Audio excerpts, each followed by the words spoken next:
The current charter agreement between NASCAR and the teams is set to end after this year. This means that all parties will have to get together and come up with a new contract that everyone agrees with. The negotiations for a new contract started a while back, but so far the teams and NASCAR have yet to come to an agreement. In the latest draft of the contract, Jim France, the CEO of NASCAR, has entered some controversial points that have teams scratching their heads. Entering into negotiations, one of the biggest things the teams were looking for was permanent charters. At the moment, the charters are provided by NASCAR on a temporary deal, which will have to be renewed as per the tenure of the agreement.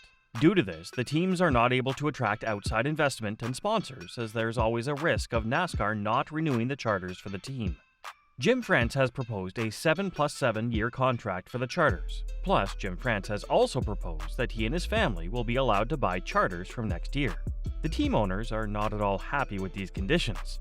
1. With the France family owning charters, they will always have the inside scoop of the affairs within NASCAR. They'll have more influence in regulation changes, etc. But Jim France has argued this point, stating that other series such as IndyCar, where Roger Penske's corporation owns a series as well as a team in the sport. 2. With permanent charters not approved, the teams will not want to expand their team as it won't be profitable. At the same time, the teams will not be able to succeed in the sport with more charters, as NASCAR is a data-based sport. Jim France has only defended his position on not providing permanent charters to the team by saying, "Only support you as long as we are being supported by media networks." Denny Hamlin has fired back on this point via the social media platform X. Permanent charters don't cost anything. Besides, NASCAR recently signed a new 7-year contract with multiple media networks for extensive coverage from next year. There's no doubt that the media networks will want to extend their contract after 2031 as well. And there's no doubt that we bring you the latest news on NASCAR. So what are you waiting for? Hit that subscribe button for our channel and let us do the rest.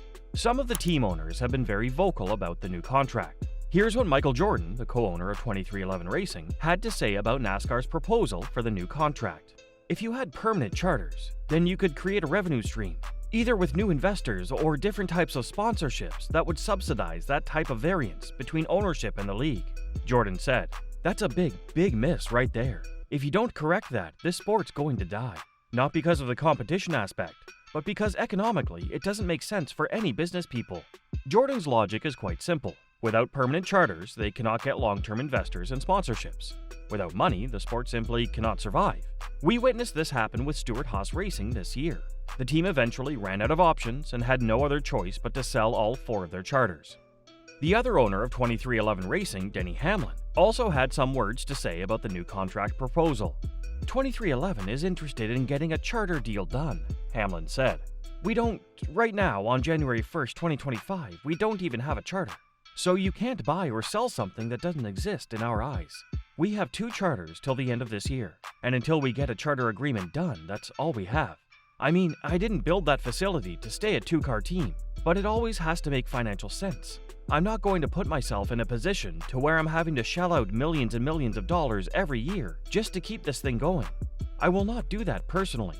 So it has to make financial sense, and the charter agreement needs to be better than it is certainly before I invest any more money in it." Asked if there was a resolution in sight, Hamlin didn't seem so confident. "Not from what I've seen," Hamlin said.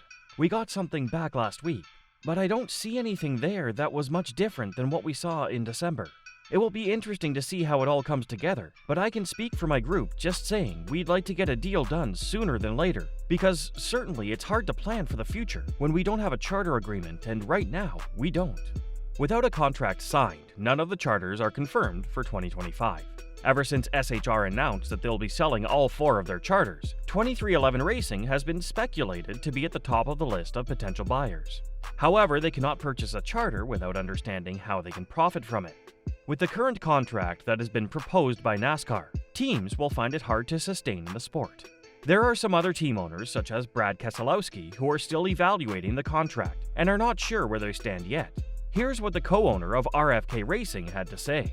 "I haven't formed a strong opinion yet. I would like a little bit more time before kind of going deep in record. But it seems like things continue to progress. But, I'm not willing to go out on an edge and say that everything's done, so I'm not.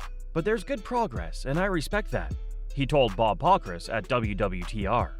Without permanent charters, smaller teams may not be able to sustain in the sport for long. Despite this, there are some teams who are willing to take the gamble. Front Row Motorsports recently purchased a charter and have a third car on the grid from next year. This has led some team owners to think that a few smaller teams are willing to sign this contract.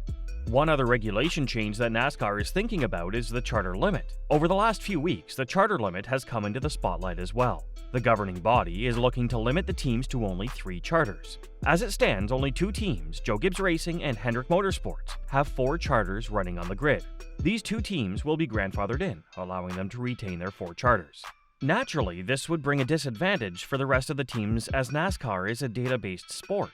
The more cars you have on the grid, the more data you have on the board to develop the car and make adjustments to the setup. So JGR and HMS will always have an advantage if the charter limit is implemented from next year.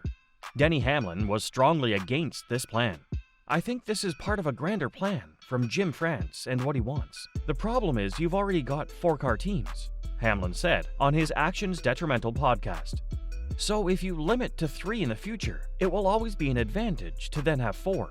Hamlin followed up on his thoughts. An extra car means more data, and data is king in modern NASCAR. If you know what to do with it anyway. It's more data points. Stewart Haas is in a little different situation. It's just different. It's different. They were really good for a while, and then it tailed off. Again, what's going to happen then is if you cap it at 3 and say, that's all you can do. 23-11, you can only be 3 for the rest of your lives. I'm going to say, okay, how am I going to beat Gibbs and Hendrick then? I mean, it'll be tough, and especially if they're trying to put some sort of salary cap or something into this thing.